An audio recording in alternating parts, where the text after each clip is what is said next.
Mejorar la educación es uno de los grandes desafíos que tiene por delante el actual gobierno. Se trata, sin duda, de uno de los objetivos clave en el que coincide toda la sociedad uruguaya, pero que, sin embargo, se ha encontrado con más de una piedra en el camino. La conflictividad que se registró el año pasado en este sector fue de las más importantes en las últimas décadas y, para complicar un poco más las cosas, apenas 7 meses después de que asumiera la actual administración, 2 de los actores clave en la elaboración de este plan de transformación en la educación quedaron por el camino por diferencias políticas en la interna del gobierno. Acá han pasado cosas y pasan cosas. O sea, la crisis estructural, que para algunos es mucho más grave que para otros, no se está transformando. Entonces, lo que estamos planteando es, bueno, esto pasa hoy, ojalá se den los procesos de transformación, ojalá se den, pero vuelvo a la frase que hizo que tuviera que cambiar de empleo a partir del 23 de octubre, y la cual suscribo totalmente. No están dadas las condiciones políticas, porque en política, ustedes cortan, porque yo hablo mucho.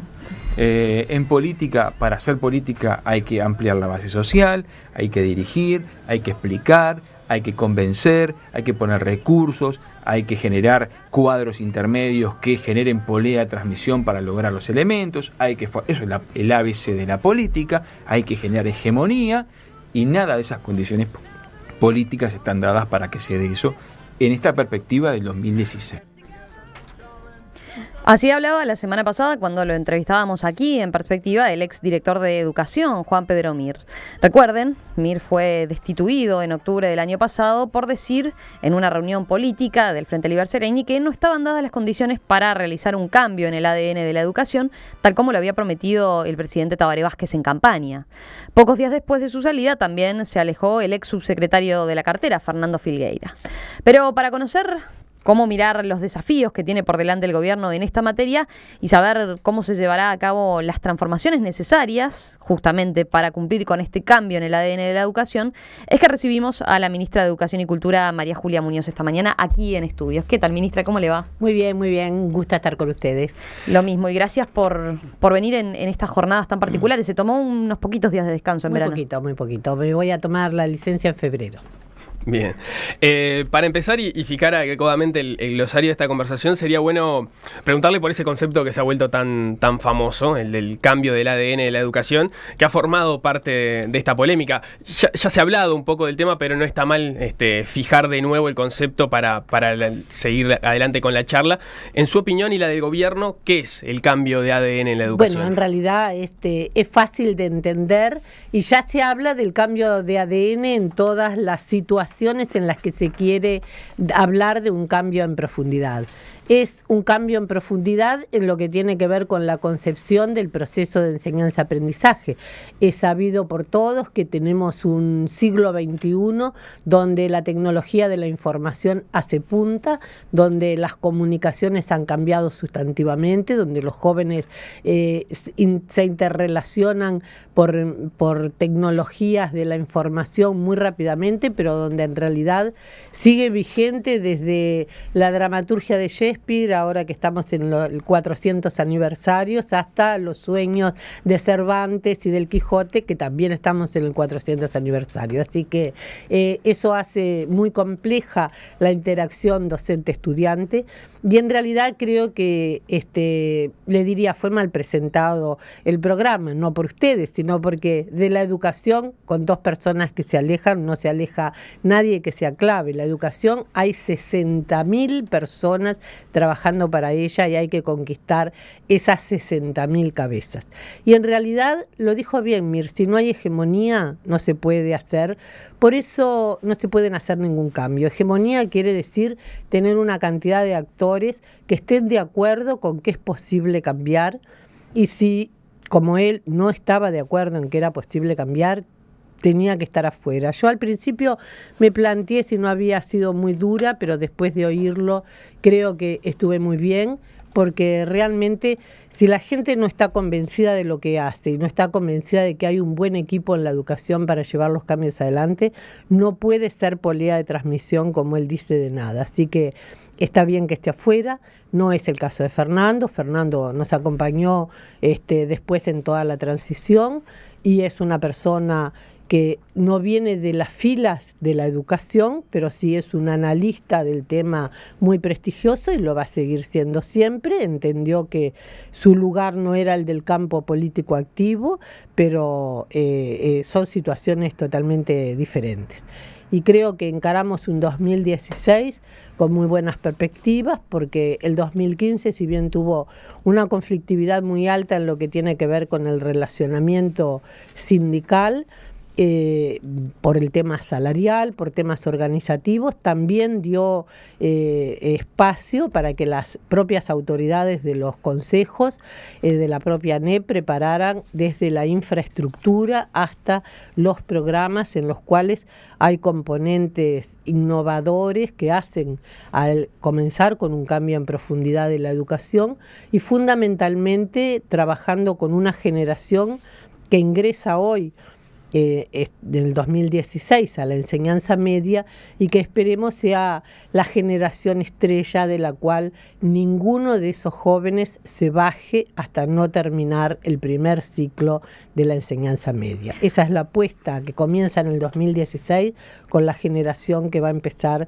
la enseñanza media. Antes de hablar de ese aspecto en particular y profundizar en qué es lo qué innovaciones, por ejemplo, se vayan a implementar con esta generación que ustedes consideran clave, usted señalaba el acuerdo que hay entre las autoridades de la educación hoy en día.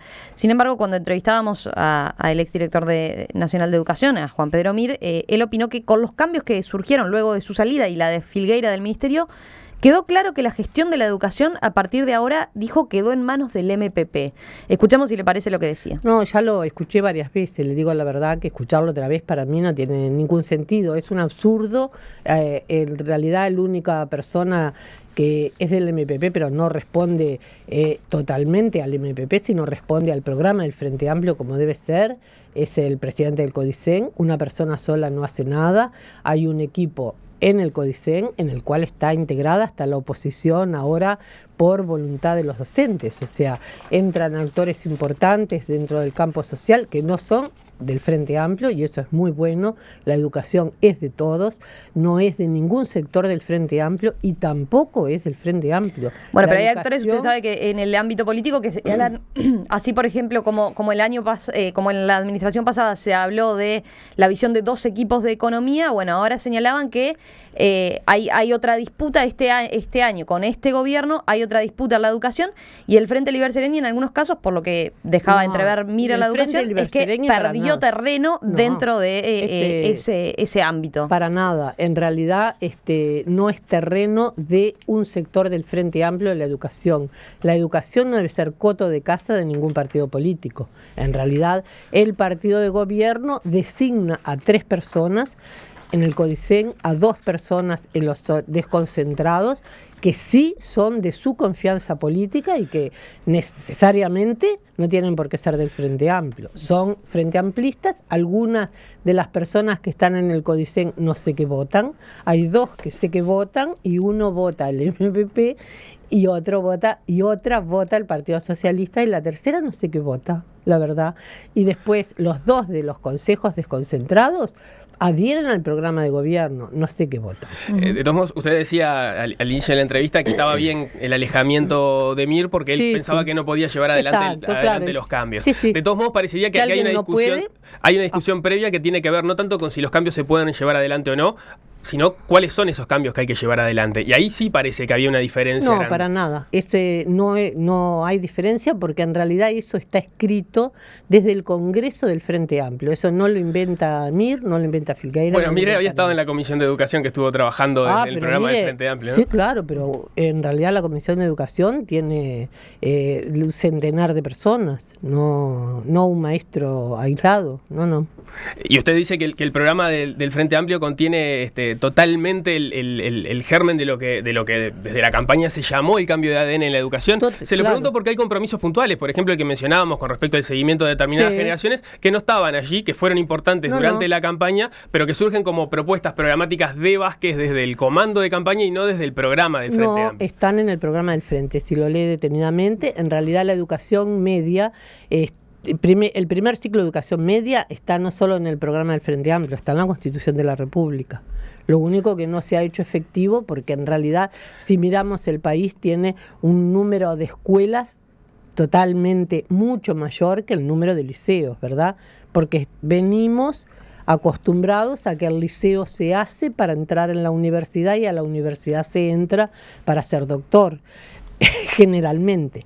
En los últimos años, las últimas décadas, no solo del Uruguay, sino del mundo, se ha diversificado muchísimo la opción del nivel universitario y se ha diversificado para bien, para incorporar cada vez más personas, para incorporar además más metodología en lo que tiene que ver con el trabajo profesional.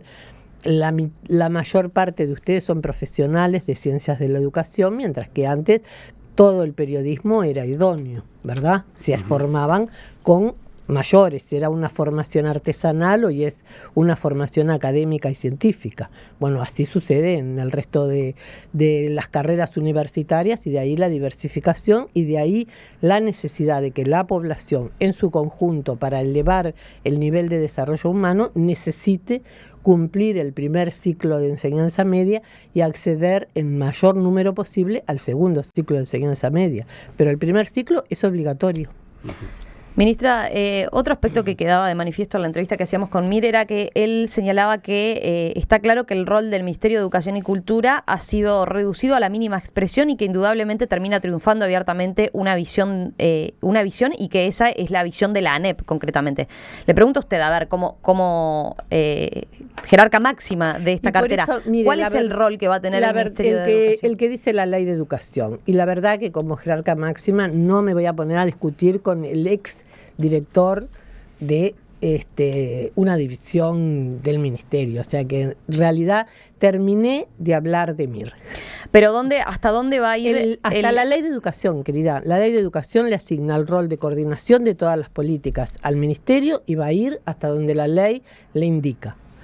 Si el Parlamento y la ciudadanía entiende que debe tener otro rol, se cambiará la ley y se votará otra. Pero ahora nos ajustamos a la Ley de Educación, en la que le asigna un rol de coordinación, y además nosotros tenemos dentro del ministerio, ahora somos 3 mujeres que intervenimos directamente en las políticas educativas, porque entendemos que el control social se debe dar también y fundamentalmente a través de las autoridades políticas, porque si hay un llamado a sala, la que va a sala junto con las autoridades de la ANEP soy yo. Bueno, por eso le preguntaba, a ver, conmigo, ahí está, justo con la directora de educación, la profesora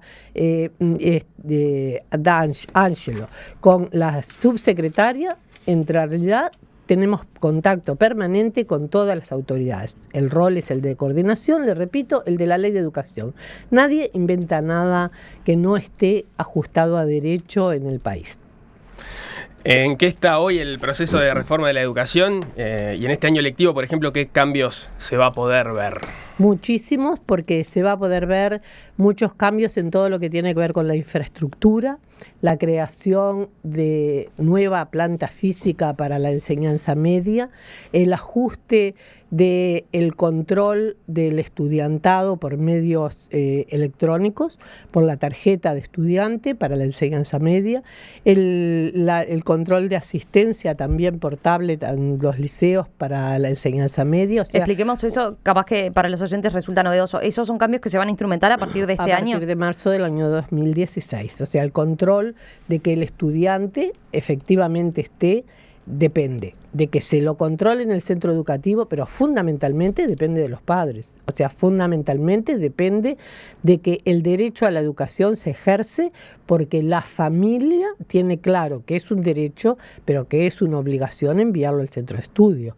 No debe ser permisivo el hogar diciendo se durmió, llegó tarde, hoy no va, mañana sí. Eso en realidad cada sociedad tiene la educación que quiere. Por lo tanto, ¿Y se le va a exigir más a la familia por ese lado? Por supuesto. En realidad el trabajo conjunto que se hace en territorio con el Ministerio de Desarrollo Social está de cara a rápidamente, cuando un estudiante falta, ir a ver cuál es el problema en la familia, porque la familia es importantísima en el apoyo a un estudiante. Solo con las horas que esté en el liceo no completa un ciclo de enseñanza, no completa un aprendizaje y no completa tampoco en la incorporación de valores.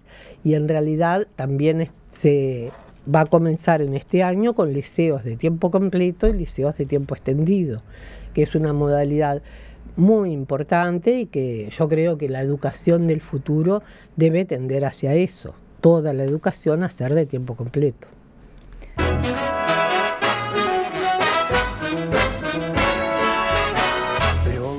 ¿Se dará un cambio del ADN en la educación en este periodo de gobierno, como prometió el presidente Tabaré Vázquez durante la campaña electoral? ¿En qué consisten los cambios que ya se comenzaron a instrumentar? De eso estamos conversando esta mañana en la entrevista central con la ministra de Educación y Cultura, María Julia Muñoz.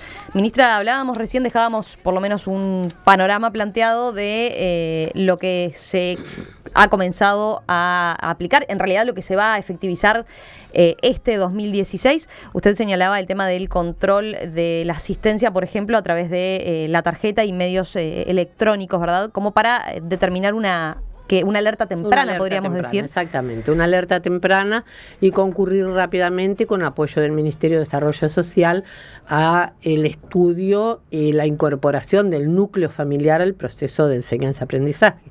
Como es sustantivo la participación y el involucramiento de los docentes en ese proceso, es también importantísimo el involucramiento de la familia y la concepción que la familia tenga de la importancia que le asiste al adolescente de ejercer el derecho a la educación. Y para eso tiene el deber de asistir y el deber de estudiar y el deber de incorporar conocimientos, y en realidad el Estado debe cuidar de que eso suceda, debe velar para que eso suceda y también debe velar para que el nivel de conocimiento sea el apropiado. Ya está pautado cuál es el nivel de conocimiento en la enseñanza primaria y cómo se va a evaluar al ingresar el chico a la enseñanza primaria, cómo se va a evaluar en tercer año de enseñanza primaria, cómo se va a evaluar en sexto, y en el correr del año 2016 ya estará pronto el perfil de egreso de los primeros 3 años, o sea, el marco curricular común de el primer ciclo de enseñanza media. Por lo tanto ya va a estar listo el marco curricular común desde los 3 años hasta los 14. Ahora profundizamos en eso, en el aspecto concreto del marco curricular común sobre el que se ha insistido, pero le traslado una pregunta, por ejemplo, de Silvana de Belvedere, que dice: ¿qué dispositivos se piensan para aquellos alumnos que no cuentan con el apoyo familiar? Justamente ahí están los desertores. Usted decía, se va a trabajar con la familia, pero ¿y si no tienen el apoyo familiar esos jóvenes, que son los que terminan desertando? Exactamente. En realidad el trabajo siempre tiene que ser con la familia o el núcleo de apoyo. Todo menor tiene un núcleo de apoyo. Si no lo tiene, es el Estado el que lo sustituye, ¿verdad? Cuando se pierde la patria potestad se hace cargo el Estado. La idea es que no se pierda y que se concientice a los padres o tutores de la importancia que tiene la educación. Y si no está en un hogar. Pero se van a exigir más. Todo menor está en el hogar. O sea, la exigencia es visitar el hogar, ver la problemática que tiene ese hogar y tratar de solucionarla. Pero se está pensando en que desde el gobierno se tenga un rol más activo en ese seguimiento, incluso para aportar pruebas a la justicia en casos extremos donde la familia no acompañe como es debido a que el estudiante esté incorporado dentro del sistema. Mire, en realidad todos apostamos a que la intervención de la justicia sea para casos extremos en todos lados. Y el derecho derecho a la educación no puede ejercerse por obligación de la justicia. Pero esa es una carta que bueno, piensan jugar. nadie descarta las cartas de situaciones extremas, pero no se plantean las políticas para las situaciones extremas. ¿Verdad? Yo en todos los planos de la vida digo que uno de los grandes filósofos de la humanidad fue Gauss cuando inventó la curva, en la que nos queda siempre un 5%, ¿verdad? El 95% entramos en lo general y nos queda un 2,5 de alumnos brillantes en este caso y otro 2,5 de alumnos muy problemáticos. Y bueno, es así en todos los órdenes de la vida. Ahora, no planificamos para los extremos, planificamos para el 95% y sí tenemos que tener herramientas para los extremos. Otras de las estrategias que se están desarrollando, que ya se viene trabajando, pero que piensan profundizar en este periodo de gobierno, tiene que ver con coordinar estrategias de educación, la educación formal con la educación no formal. Exacto. Se ha venido trabajando ya muy intensamente, se ha profundizado mucho y en realidad la educación no formal trata de incorporar rápidamente la educación formal, ya sea en la enseñanza media del liceo o en la enseñanza media de la UTU. Hay en general preferencia por la UTU porque tiene un régimen más flexible para aquellos chicos que no se sintieron bien en la enseñanza media. Por lo tanto, también en el futuro hay que pensar cómo se hace atractivo el ciclo de enseñanza media para que los jóvenes no se vayan, los jóvenes permanezcan en ella y sientan que adquieren valores y conocimientos para su futuro. ¿Eso es algo a futuro o eso es algo que se está desarrollando actualmente? Eso es algo que se está discutiendo y desarrollando actualmente. Volvamos a la generación esta de 2016 que ustedes considera clave, ¿verdad? Exacto. Porque va a ser el ejemplo claro de los cambios que se comienzan a instrumentar.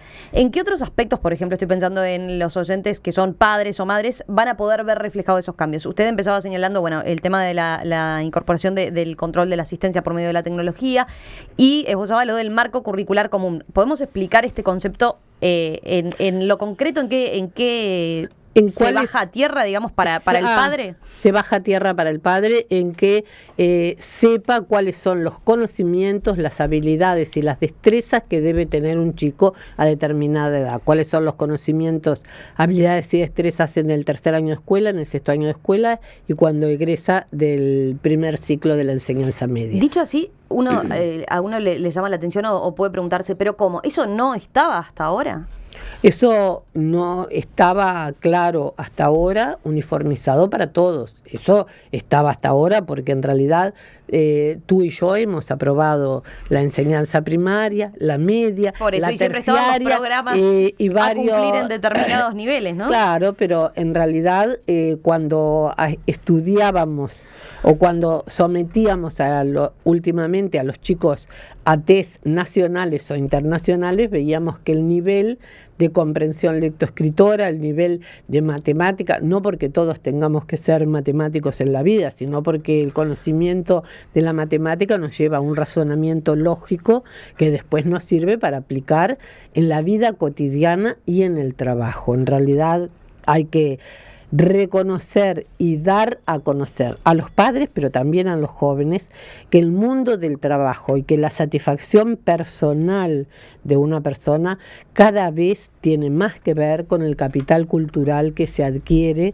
en el mundo de la educación, en el trabajo colectivo, en el intercambio con personas de su edad, pero también muchísimo con la guía de un adulto. Y bueno, hay que perfeccionar el proceso de enseñanza-aprendizaje y también hay que perfeccionar el nivel de los profesores, el nivel del docente, y estamos, cuando hablamos del nivel del docente, pensando en que debemos retomar y volver a discutir cómo el docente tiene nivel universitario. El docente de la enseñanza media adquiere nivel universitario y profundiza en conocimientos de otras disciplinas que son muy necesarias en el mundo de hoy, que se han incorporado recientemente, de las cuales, bueno, las neurociencias son un ejemplo, y que todos los días se avanza en conocimiento de cómo nos motivamos, de cómo nos comportamos y de cómo tenemos capacidades de cambiar nuestros comportamientos. Ya vamos a volver sobre el tema de los docentes, pero vinculado al tema del marco curricular común, sería bueno despejar en qué medida hay posiciones coincidentes o discordantes entre el Ministerio y la ANEP, a partir de que por lo pronto a nivel de prensa se ha manejado bastante, que no están todas las coincidencias dadas. Incluso se volvió bastante célebre una conferencia en la cual participaron usted, en su momento Filgueira, que estaba como subsecretario, y Neto, en la que Neto le dice al oído a usted que si Filgueira se sigue explayando a propósito del marco curricular común, él se iba a retirar de la conferencia. Pues, sabe que en realidad todas esas cosas tienen mito y fantasía muchísimo, bien, ¿no? Por eso es pertinente la pregunta. Sí, justamente. porque en realidad en esa ocasión de lo que hablamos es que había una marcha en contra de la esencialidad y que la marcha estaba en ese lugar, pero tuvo su fantasía diferente. Bien. En realidad no hay discrepancia entre la ANEP y el Ministerio a de propósito ninguna manera va a haber discrepancia, porque eso sí que es una tarea propia del cuerpo docente, saber qué es lo que se va a enseñar, o sea, armar la currícula, y también saber qué es lo que se le va a pedir al estudiante que incorpore. Esa es una tarea eminentemente profesional de la ANEP y de los desconcentrados, que la deben hacer para secundaria, para la enseñanza media, los consejos desconcentrados de la enseñanza media, porque hay un conocimiento específico del tratamiento con los adolescentes que lo poseen los profesores, no lo poseemos los que estamos lo posee muchos de los que están en el nivel político, pero no es necesario. Para ejercer una política y para llevar adelante un programa de gobierno no es necesario el tener el conocimiento acabado que debe tener un profesional de la educación media, porque tratar con un adolescente no es lo mismo que tratar con un adulto. Junto con el tema del marco curricular común, durante la campaña electoral se volvió muy famoso el concepto de la estrategia pedagógica de enseñar por proyectos, que fue, digamos, era una parte de las propuestas de Vázquez, obviamente en su momento defendida por Filgueira, y que se volvió, y de ahí viene la equivocación, incluso muy como una dialéctica con la estrategia de enseñanza por anillos, que era la que proponía el Partido Nacional. ¿En qué medida eso se va a retomar o en qué medida esto va a quedar no, eso ya está funcionando? Ya está funcionando. En el departamento de Maldonado ya hay enseñanza el Liceo 4 por de Maldonado es uno de los que lo he implementado. Pero hace años, ¿no? Nosotros lo hemos entrevistado muchos años, y ahora ya está en casi todos los liceos de Maldonado, y se viene trabajando en el desarrollo en territorios. Por eso es que hay una política de la ANEP de trabajo importante en el territorio. Bueno, ¿qué quiere decir la política que ha definido la ANEP? Se lo ha escuchado mucho a Wilson Neto en este último tiempo hablar de eso, de la política territorial. Y que en realidad el lugar donde una persona vive hace mucho a la adhesión al sistema de educación, a sus proyectos de vida y a la necesidad de superación. En el territorio se despliegan una cantidad de políticas públicas de distintos organismos del Estado. El que puedan confluir todas esas políticas públicas para la educación es responsabilidad del que está como rector de la educación, que pueda usar todas las herramientas. En el territorio, el Ministerio de Desarrollo Social tiene muchas más herramientas de carácter social que los propios organismos de enseñanza. Por lo tanto, es recurrir a esas herramientas que están en el territorio, que tienen las intendencias, las alcaldías, todas las políticas públicas de cercanía. ¿Pero eso implica más autonomía de cada centro? No necesariamente, implica más autonomía de cada centro. Es un proceso que se va a ir dando en la medida que se pueda tener mejores mecanismos para el control de, por ejemplo, los gastos, ¿no?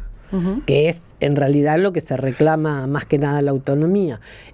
Las políticas territoriales y la cercanía comprenden mucho más a lo que tiene que ver con el entramado de políticas sociales con políticas educativas. El que una persona concurra a un centro de estudio tiene mucho que ver con que el centro de estudio sea atractivo, con que el trabajo por proyectos le resulte mucho más interesante y pueda incorporar mejor los conocimientos, con que vaya, y todo eso tiene que ver con que la red que está de políticas públicas en el territorio confluyan para que ese joven esté dentro del centro educativo y no fuera de él. Pero eso implica, por ejemplo, con respecto al tema de la enseñanza por proyectos, que se vaya desembarcando en lugares puntuales a partir de diagnósticos que ustedes van realizando, no que sea una estrategia, digamos, generalizada para todos los centros educativos del país. No, es que en realidad generalizar acá es 250.000 estudiantes, ¿no? Claro, sí. No, cuando se manejó la campaña se había entendido que obviamente después cada centro bajaría a tierra, pero que la estrategia iba a ser iba a ser la misma para todos. La estrategia es la misma para todos. El aterrizaje no va a ser igual para Pocitos, La Unión y La Blanqueada que para Marconi, Castavalle y Cerro Norte. Bien. Las diferencias sociales son muy importantes y desgraciadamente el país tiene una segmentación territorial, de ahí que el hablar de políticas territoriales es muy importante. El país tiene una segmentación territorial que es realmente muy negativa para el desarrollo igualitario de la sociedad, pero que existe, no la podemos negar. Cuando comentaba los aspectos que tienen que ver con el marco curricular común y con concretamente las competencias que se van a fijar en los distintos niveles de aprendizaje y cómo se van a coordinar ese desempeño. La pregunta que a uno lo lleva es ¿y qué pasa con aquellos que no lo cumplan, ¿no? Y ese es un aspecto que se ha planteado. ¿Qué pasa concretamente con la repetición a partir de este año? ¿Se va a eliminar como tal el mecanismo de repetición o a modificar? Bueno, en realidad la repetición, todos los profesionales de la educación entienden que no es el mecanismo idóneo para la incorporación de conocimiento, ¿verdad? Y sí, que en eso hay una amplia coincidencia. Frustra a un joven cuando en realidad todos y a cualquier edad que tengamos tenemos capacidad de incorporar conocimientos a distinta velocidad, unos más lentos, otros más rápidos. Por lo tanto, los tiempos son importantes, pero no son lo más importante. Quiere decir que hay que estudiar cada caso y en realidad, te repito, las políticas públicas, no solo en educación, sino las políticas públicas en general, están pensadas para el 95%. Los 2,5 deben ser atendidos cada vez más, porque en realidad las tecnologías de la información nos permiten tener una docencia o una asistencia médica o una asistencia al agro mucho más personalizada que antes. Nos permiten detenernos más en la persona y menos en aquellos procedimientos que se pueden hacer por tecnología y que son como más comunes, ¿verdad? Pero las políticas están pensadas para las mayorías. Se van a atender a los que tienen más dificultades tratando de vencer las dificultades en el año lectivo. Si no se vencen, nadie puede decir no va a haber más repetición. Sí es necesario y todos los docentes acuerdan que es muy importante tratar bien la repetición. Tratar bien quiere decir no frustrar a una persona cuando tiene que volver a hacer un ciclo escolar o liceal, sino entender y que la persona también entienda, porque en realidad los niños y los adolescentes sienten lo que los adultos les marcamos, y los que marcamos el fracaso para un adolescente cuando tiene que repetir somos los adultos. No son sus compañeros a veces. Usted hablaba de que no se puede generalizar para las excepciones o que las reglas no deben plantearse para las excepciones, pero en caso de enseñanza media, la repetición en realidad no es una regla, pero tampoco es una excepción, ¿no? En ese caso, ¿cómo está pensado el tema de la repetición? En realidad, la mayor parte de la repetición de la enseñanza media que está estudiada es por ausentismo. Por eso lo que primero se ha pensado es en abatir el ausentismo. La mayor parte de los que repiten el primer año de la enseñanza media es porque por faltas. Y las faltas son ocasionadas porque la familia no los envía, no los despierta, no se preocupa, no le parece que sea importante que termine el ciclo, la enseñanza media. Y a todos les parece que es muy importante que una persona termine la escuela. Eso lo tenemos matrizado. No tenemos matrizado que termine el liceo.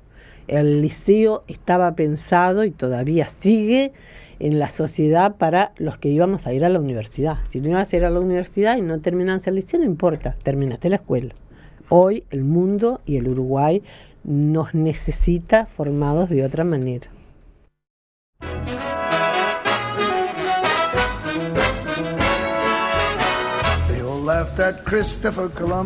Ministra, ¿qué expectativas tiene con respecto a la relación con los docentes y en particular con los sindicatos para este año?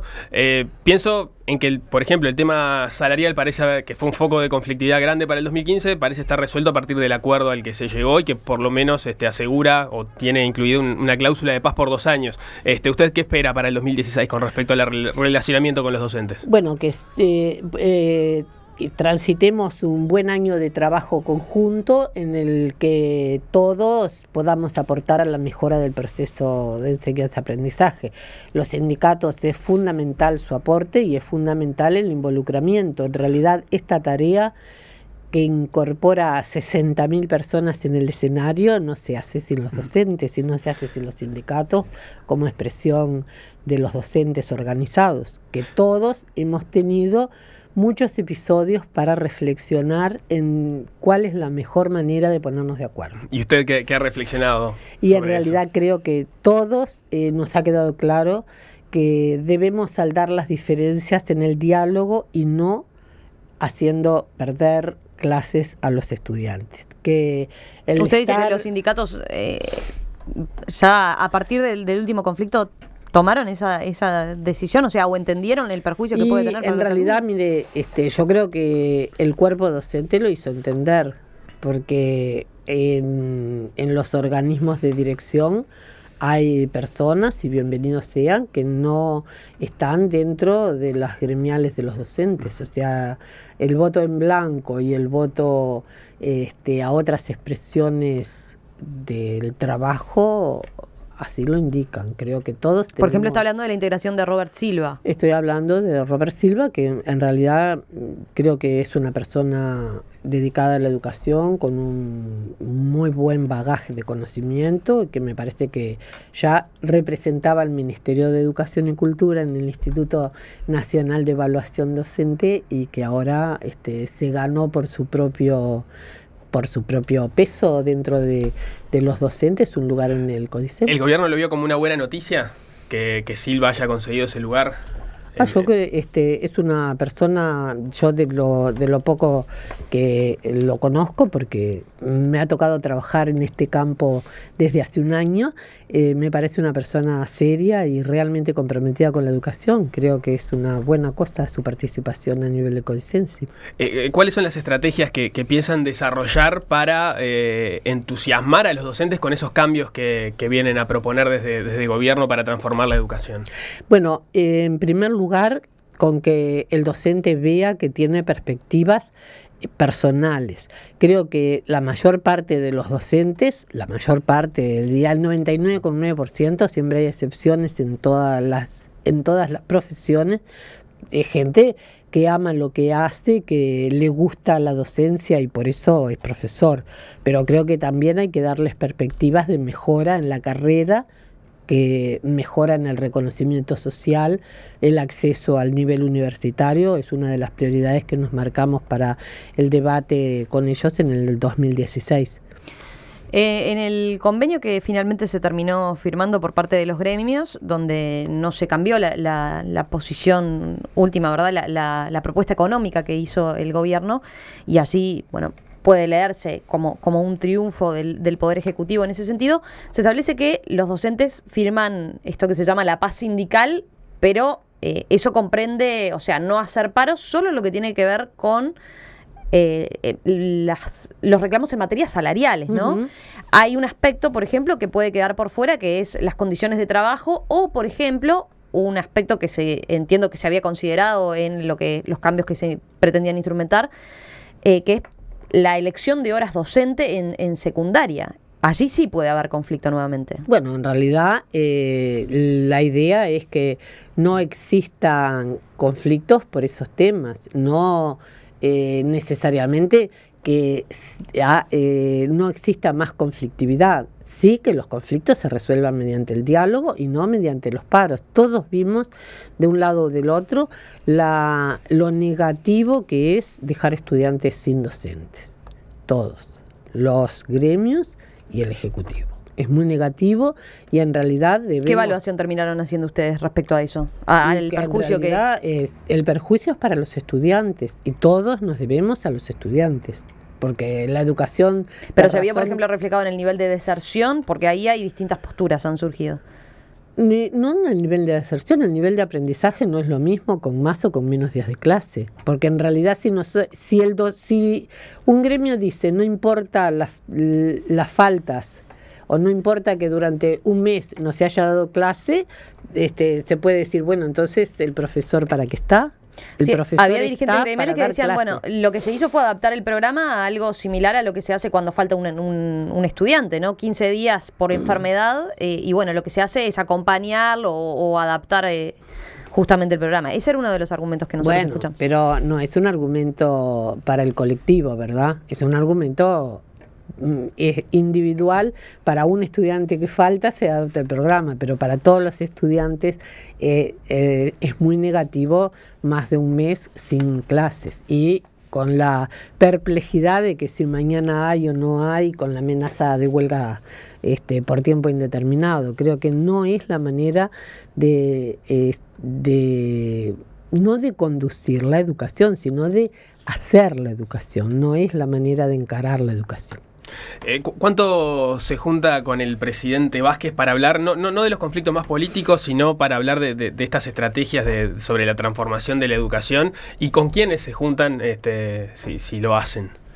En realidad el presidente siempre, mientras esté cumpliendo el programa de gobierno, apoya todo lo que se está haciendo y nosotros estamos con el colectivo que el presidente elevó al Parlamento, que es el colectivo que integra los consejos desconcentrados que propone el presidente, trabajando en forma continua para cumplir el programa de gobierno. O sea que en realidad tenemos el respaldo de que estamos haciendo lo que el presidente dijo y lo que está escrito.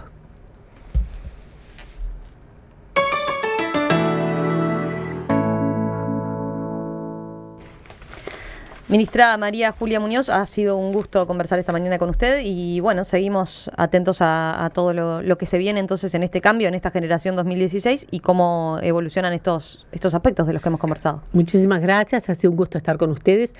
Como a mí me tocó ser la última generación de lo que se llamaba el plan viejo en la 68 y no la 69 con el nuevo plan de estudios, no quiero que los demás estudiantes sientan que no son importantes y que solo importante la generación 2016 es en la que se va a poner el acento en que no exista un abandono en el estudio durante los primeros 3 años de enseñanza media. Muchas gracias. Está muy bien, que pase bien.